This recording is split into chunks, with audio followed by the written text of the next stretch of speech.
فرماتی ہیں سرکار دو عالم صلی اللہ علیہ وسلم کے لیے جب چلنا دشوار ہوا تو آپ صلی اللہ علیہ وسلم کا جب مرض بڑھ گیا تو ازواج مطہرات سے اجازت طلب کی کہ میری ذمہ داری امی عائشہ رضی اللہ تعالی عنہا کے گھر میں ہو، تو ازواج نے اجازت دے دی۔ تو آپ صلی اللہ علیہ وسلم دو بندوں کے سہارے تشریف لائے اور آپ صلی اللہ علیہ وسلم کے پاؤں زمین پر گھسٹ رہے تھے۔ حضرت عبیداللہ بن عتبہ نے یہ بات حضرت عبداللہ بن عباس رضی اللہ تعالی عنہ سے یہ حدیث بیان کی، تو عبداللہ بن عباس رضی اللہ تعالی عنہ نے فرمایا ایک جانب حضرت عباس تھے جن کا امی عائشہ رضی اللہ تعالی عنہ نے نام لیا، اور دوسری جانب حضرت علی تھے جن کا امی عائشہ رضی اللہ تعالی عنہ نے نام نہیں لیا، کہ یہ دو بندے آپ صلی اللہ علیہ وسلم کو لے کر آئے۔ امی عائشہ رضی اللہ تعالی عنہ فرماتی ہیں میرے گھر آپ صلی اللہ علیہ وسلم ٹھہرے اور آپ صلی اللہ علیہ وسلم نے فرمایا 7 مشکوں کا پانی جن کے بند منہ نہ کھولے گئے ہوں وہ میرے اوپر گراؤ، امی عائشہ تاکہ میں شاید لوگوں کو کچھ نصیحت کر سکوں۔ امی عائشہ رضی اللہ تعالی عنہ فرماتی ہیں حضرت حفصہ رضی اللہ تعالی عنہ کے ٹب میں، بڑا ٹب تھا، آپ صلی اللہ علیہ وسلم کو اس میں بٹھایا اور اوپر ہم نے وہ مشکیزوں کا پانی ڈالنا شروع کیا۔ جب ڈال دیا تو آپ صلی اللہ علیہ وسلم نے فرمایا بس کرو، تم نے جو کرنا تھا وہ کر لیا۔ پھر آپ صلی اللہ علیہ وسلم لوگوں کی طرف نکلے، ان کو نماز پڑھائی اور ان کو واعظ و نصیحت کی۔ امام بخاری رحمہ اللہ نے طب کے بارے میں جو علاج تھا اس میں بخار کا ایک علاج امام بخاری رحمہ اللہ نے بیان کیا۔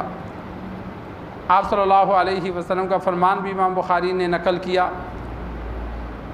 کہ بخار جہنم کی گرمی کی وجہ سے ہے، فَأَبْرِدُوهَا بِالْمَاءِ، اس کو پانی سے ٹھنڈا کرو۔ تو بخار کی ایک قسم ایسی بھی ہے کہ جس میں پانی سے افاقہ ہوتا ہے، جس طرح ہمارے ہاں ڈاکٹر پھر کہہ دیتے ہیں بھائی مریض کو پٹیاں کرو، یا بچہ ہو تو والدین کو کہہ دیتے ہیں والدہ کو کہ اس کو نہلاؤ۔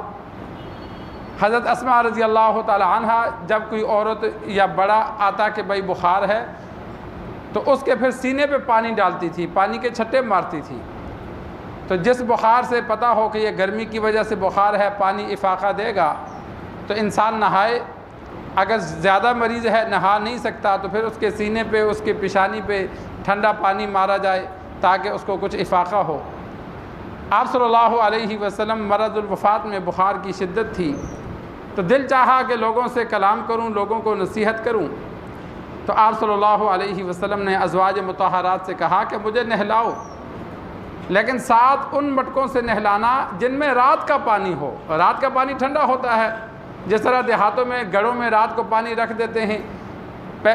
پہلے دور میں آپ صلی اللہ علیہ وسلم کے دور میں یہ فریزر وغیرہ کا تو نظام نہیں تھا،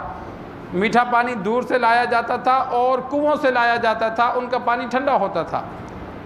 اور بسا اوقات پانی بھر کے رکھ دیتے تھے رات کو تو وہ صبح استعمال کرتے کہ وہ ٹھنڈا ہوتا۔ تو فرمایا ٹھنڈے پانی سے نہلاؤ اور 7 مشکوں کا پانی میرے اوپر ڈالو۔ تو ایک ٹب میں آپ صلی اللہ علیہ وسلم بیٹھے اور ازواج مطہرات نے اوپر پانی ڈالا۔ جب کچھ افاقہ ہوا، شمائل ترمذی میں حدیث موجود ہے کہ ہفتے والے دن آپ صلی اللہ علیہ وسلم چاش کے وقت مسجد نبوی تشریف لائے، لوگوں کو جمع کیا، پھر ظہر کے بعد دوبارہ لوگوں کو جمع کیا۔ یہ آپ صلی اللہ علیہ وسلم کا آخری صحابہ سے خطاب تھا، اور واعظ و نصیحت نہیں کی۔ آپ صلی اللہ علیہ وسلم نے کچھ باتیں کی کیونکہ زیادہ بول نہیں سکتے تھے۔ جو شمائل ترمذی نے حدیث وہاں نقل کی صحابہ کے حوالے سے، آپ صلی اللہ علیہ وسلم نے وہاں اپنا آخری عمل بیان کیا کہ لوگوں کسی کو میں نے مارا ہو، برا بلا کہا ہو، کسی کا کچھ دینا ہو، وہ آج مجھ سے لے لے۔ 1-2 صحابہ کھڑے ہوئے جنہوں نے آپ صلی اللہ علیہ وسلم سے اپنی رقم کا مطالبہ کیا، 2-4 دینار سے زیادہ نہیں تھی، لیکن آپ صلی اللہ علیہ وسلم کو یاد نہیں تھا تو انہوں نے یاد دلایا کہ فلاں موقع پر کوئی مانگنے والا آیا تھا تو میں پاس بیٹھا تھا تو آپ نے مجھ سے لے کے دے دیے تھے کہ تجھے دے دوں گا۔ آپ صلی اللہ علیہ وسلم نے چچا کے بیٹے فضل کو کہا کہ تو دے دینا۔ چچا زاد بھائی تھا، حضرت عباس رضی اللہ تعالی عنہ کا بیٹا تھا، اس کے حوالے کر دیے کہ یہ دینار تو دے دینا۔ آپ صلی اللہ علیہ وسلم نے بار بار یہ اعلان کیا۔ پھر جب دیکھا کہ کوئی نہیں اٹھا تو ظہر کے بعد دوبارہ صحابہ کا بڑا کثیر تعداد میں مجمع موجود تھا، دوبارہ اعلان کیا کہ جس نے جو حق لینا ہے آج دنیا میں لے لے، اگر نہیں لینا چاہتا، شرم محسوس کرتا ہے تو پھر اللہ کے لیے مجھے معاف کر دے، تاکہ کل قیامت والے دن اللہ کے ہاں مجھ سے کوئی حق لینے والا نہ ہو۔ جب صحابہ نے آپ صلی اللہ علیہ وسلم سے کوئی مطالبہ نہیں کیا تو پھر آپ صلی اللہ علیہ وسلم نے فرمایا مجھ سے دعائیں کرواؤ۔ پھر مختلف صحابہ نے اپنے لیے دعائیں کروائیں، جس کی جو ضرورت تھی، جس کے سمجھ میں جو آئی، چند صحابہ نے اپنے لیے دعائیں کروائیں۔ تو یہ آپ صلی اللہ علیہ وسلم کا ہفتے والے دن کا پیر والے دن صبح کے وقت آپ صلی اللہ علیہ وسلم دنیا سے تشریف لے گئے، اور ہفتے والے دن یہ صحابہ سے ملاقات تھی اور یہ آخری عمل تھا۔ آج ہم اپنے گریبان میں جھانک کر دیکھیں یا ہمارے ہم مسلمانوں کو دیکھتے ہیں، کتنے ہی دنیا سے جا رہے ہوتے ہیں، پتہ ہوتا ہے چند دن کا مہمان ہوں، لیکن لوگوں کا حق دینا ہوتا ہے، نہ بچوں کو بتلاتے ہیں، نہ خود ادا کرتے ہیں، نہ معافی مانگتے ہیں۔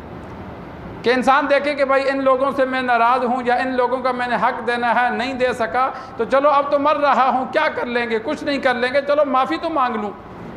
کہ بھائی میں دینا تھا، میں کھا گیا، نہیں دے سکا، اب دنیا سے جا رہا ہوں، معاف کر دو۔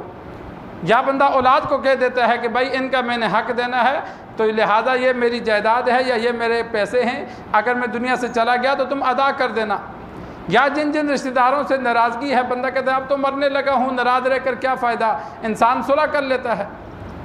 یہ چیزیں ہم نہیں کرتے۔ یہ آپ صلی اللہ علیہ وسلم کا آخری عمل تھا کہ آپ صلی اللہ علیہ وسلم نے حالانکہ کسی کا حق نہیں دینا تھا، اس کے باوجود امت کو سبق سکھلایا کہ کوشش کرو کہ جب دنیا سے جاؤ تو تم نے لوگوں کا حق نہ دینا ہو۔ اللہ سے دعا ہے اللہ ہمیں دین سیکھ کر، سمجھ کر عمل کرنے کی توفیق عطا فرمائے۔